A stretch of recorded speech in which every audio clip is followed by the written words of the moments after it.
आज हम लोग कोड लिखेंगे राइट ए प्रोग्राम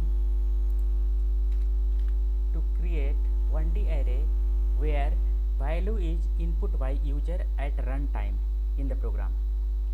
यानी जब प्रोग्राम रन करेगा उस समय आपको एरे का वैल्यू इनपुट करना है और डिस्प्ले करना है। इसके पहले इनिशियलाइजेशन मेथड से हम लोग 1 डायमेंशनल एरे क्रिएट किए थे। जो इसके पहले उस वीडियो को नहीं देखे हैं वह डिस्क्रिप्शन बॉक्स में जाकर उस लिंक पर क्लिक करके देख सकते हैं। यूँ कहा जाए यह सेकेंड मेथड है एरे क्रिएट करने का। तो चलते हैं, स्टार्ट करते हैं कोड। Hash include stdio.h। अब क्लियर स्क्रीन के लिए हम लोग लगाते हैं includeconio.h void main। चूँकि यहाँ कोई फंक्शन हमारा नहीं है इसलिए हमें ग्लोबल वेरिएबल की आवश्यकता नहीं है। हम लोग यहाँ पर सबसे पहले एक एरे लेंगे जिसका मैक्सिमम साइज 10 है। अब हम कितना नंबर इनपुट कराना चाह रहे हैं, means the size of array, उसके लिए वेरिएबल हम लेंगे साइज और लूप के लिए i। अब CLR SCR क्लियर स्क्रीन लगा दिए। अब देखिए कंप्यूटर में जब प्रोग्राम रन करेगा तो वह सबसे पहले आपसे मांगेगा कि कितना एलिमेंट का एरे क्रिएट करना है। उसके लिए वो आपको एक मैसेज देगा printf printf enter the size of array equal to. देखिए यहाँ पर जो स्टेटमेंट हम लिख रहे हैं यह अपने मन से हम लिखते हैं ताकि जैसे ही आप लोग का स्क्रीन पे आए तो आपको समझ में आ जाए कि क्या करना है। जैसे आप ATM मशीन में जाते हैं तो आपका एक मैसेज आता है इंसर्ट द कार्ड, तो आप समझते हैं ना कि कार्ड इंसर्ट करने के लिए बोल रहा है। तो उसी तरह से यह कोड जैसे ही एग्जीक्यूट करे कोई भी बिगिनर समझ जाए कि क्या करने बोल रहा है कंप्यूटर, तो ये मैसेज आएगा enter the size of array. तो कोई भी समझ सकता है कि यहाँ पर साइज कंप्यूटर मांग रहा है। अब हम लोग क्या करेंगे, उसके लिए कोड लिखेंगे कि वो कैसे वो स्टोर करे। चूँकि इंटीजर है इसलिए %d लगाते हैं m%साइज। अब ध्यान रखिएगा कि जिस वेरिएबल में आप स्टोर करना चाहते हैं वो m% के साथ होना चाहिए। अगर m% यहाँ पे छूट जाएगा तो वैल्यू वो स्टोर नहीं होगा। उसी तरह जैसे ग्लास है लेकिन नीचे से टूटा हुआ है तो उसमें अगर वाटर देंगे तो क्या वो स्टोर हो पाएगा? नहीं ना। तो उसी तरह यहाँ पर है कि अगर हम कोई भी वेरिएबल में m% नहीं लगाएंगे तो वैल्यू उसमें स्टोर नहीं होगा। तो चलिए ये हमारा साइज हो गया। अब वो एक मैसेज देगा कि enter the element of array. उसके लिए हम लोग कोड लिखेंगे printf inter element of array. और यहाँ पर देखिए चूँकि बार बार ये स्टेटमेंट नहीं लिखना हो इसलिए हम एक बार लिखकर उसके बाद फॉर लूप लगा रहे हैं।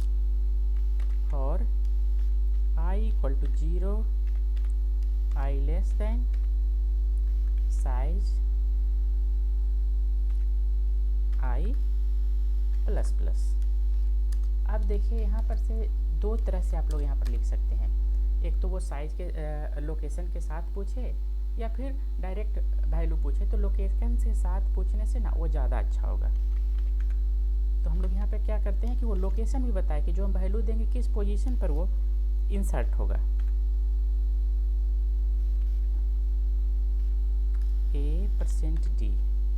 %d का मतलब होता है कि वो एक्चुअल वैल्यू बताएगा कि जो आप इनपुट कर रहे हैं वो कहाँ पर जाकर स्टोर हो रहा है, वो दिखेगा भी आपको। यहाँ पर हम देंगे i और इक्वल टू लिखे हैं क्योंकि जब तक वैल्यू नहीं दीजिएगा वो आगे नहीं बढ़ेगा। इसके लिए हम लोग कोड लिखेंगे SCANF स्कैनअप %t और यहाँ पर देखिए m%AI, क्योंकि जो आप वैल्यू दीजिएगा वही इसमें क्या होगा, स्टोर होगा। अब ये देखिए ये लूप से आप लोग जितना साइज दीजिएगा उतना टाइम से एग्जीक्यूट करेगा और वैल्यू को एरे में स्टोर कर देगा। अब जब स्टोर कर दिया तो आपको देखना भी है कि एक्चुअल में स्टोर हुआ या नहीं हुआ। तो उसके लिए हम लोग पहले वो एक मैसेज देगा कि आपका एरे क्या है। उसके लिए हम लोग यहाँ पे लिखते हैं योर, यहाँ पर 1D भी लिख सकते हैं, 1D एरे इज। देखिए यहाँ पर हम कोलोन देते हैं, इक्वल टू नहीं दे रहे हैं। तो इक्वल टू वहाँ देना चाहिए जहाँ पर है कि कोई उसके बाद कोई वैल्यू इनपुट करना है ना। जैसे होता है ना कि हाथ आगे बढ़ाकर रखे रहते हैं, कोई वैल्यू लेना रहता है, कुछ लेना रहता है। तो लेकिन यहाँ पर कुछ नहीं लेना है आपको, जैसे एक मैसेज है योर 1D एरे इज। अब उसके बाद फॉर लूप लगाइए एरे डिस्प्ले करने के लिए। I = 0, I less than size और I ++। ठीक है, देखिए फॉर लूप के लास्ट में सेमीकोलन नहीं होता इसलिए नहीं देते हैं। अब देखिए यहाँ पर प्रिंटअप लिखने के बाद printf, प्रिंटअप लिखने के बाद हमको यहाँ पर सोचना है ना कि वो जो वैल्यू है एड्रेस के साथ डिस्प्ले करे या विदाउट एड्रेस डिस्प्ले करे, हॉरिजेंटल करे या वर्टिकल करे। तो सबसे पहले हम लोग एड्रेस के साथ ही यहाँ पर से डिस्प्ले करते हैं, वो भी वर्टिकल। तो वर्टिकल के लिए है कि \n दे दीजिए कि जहाँ पर भी कर्सर होगा वो नेक्स्ट लाइन में आ जाएगा। तो वो बताएगा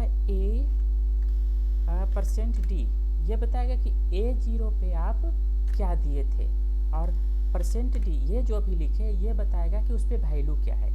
यानी पहला %d जो बताएगा कि लोकेशन क्या है, और इक्वल टू के बाद जो %d है ये बताएगा उसका एक्चुअल वैल्यू क्या है।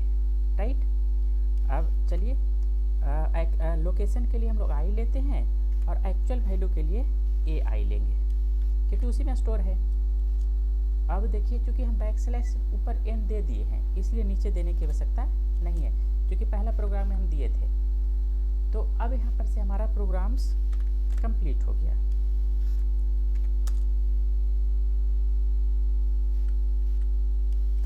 अब इसको हम लोग सेव कर लेते हैं। प्रोग्राम कंपाइल करने के पहले सेव जरूर कीजिएगा।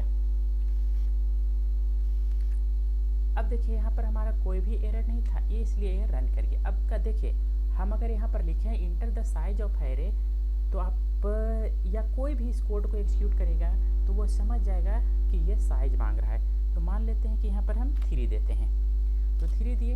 अब देखिए enter the element of array, यानी नेक्स्ट मैसेज ये बता रहा है कि A0 पर क्या करना है, तो एलिमेंट इंटर करना है किसका, एरे का। तो 1 1 दे दिए पहला। फिर देखिए लोकेशन भी आ रहा है कि A1 पर अब दीजिए क्या है। उसके बाद 1 3 यानी 11 12 13 हम 3 वैल्यू दिए। अब देखिए वो बता रहा है कि योर 1D एरे इज, जो आप इनपुट किए हैं या क्रिएट किए हैं वो आपका एरे ये है। A0 पे 1 1, A1 पे 2 2 और A2 पे 13, यानी A0 पर 11, A1 पे 12 और A2 पे 13। तो इस तरह से आप लोग क्या किए, कंप्यूटर को वैल्यू दिए कि तुम एक 1 डायमेंशनल एरे क्रिएट करो और उसके बाद उस जो क्रिएट करोगे उसको डिस्प्ले करो।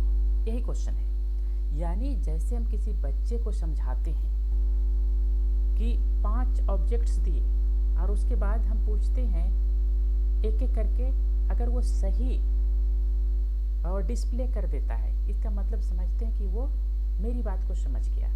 यहाँ कोडिंग का मतलब यही है कि हम जो चाह रहे हैं वो कंप्यूटर समझ रहा है या नहीं रहा है। तो उसके लिए हम लोग ये कोड लिखते हैं। अब देखिए यहाँ पर हम लोग क्या किए, जो कोड लिखे उसके अकॉर्डिंग टू कंप्यूटर वर्क किया। इसका मतलब है कि आपकी बात को कंप्यूटर समझा और आप जो एरे क्रिएट करने बोले थे उसको डिस्प्ले करके दिखा दिया। तो इसी तरह से किसी भी प्रॉब्लम के लिए हम कोड लिखते हैं, कोड लिखकर कंप्यूटर को समझाते हैं और अगर कंप्यूटर समझ जाता है तो वो हमारा काम करता है। तो हम अब नेक्स्ट प्रोग्राम में मिलेंगे। Thank you.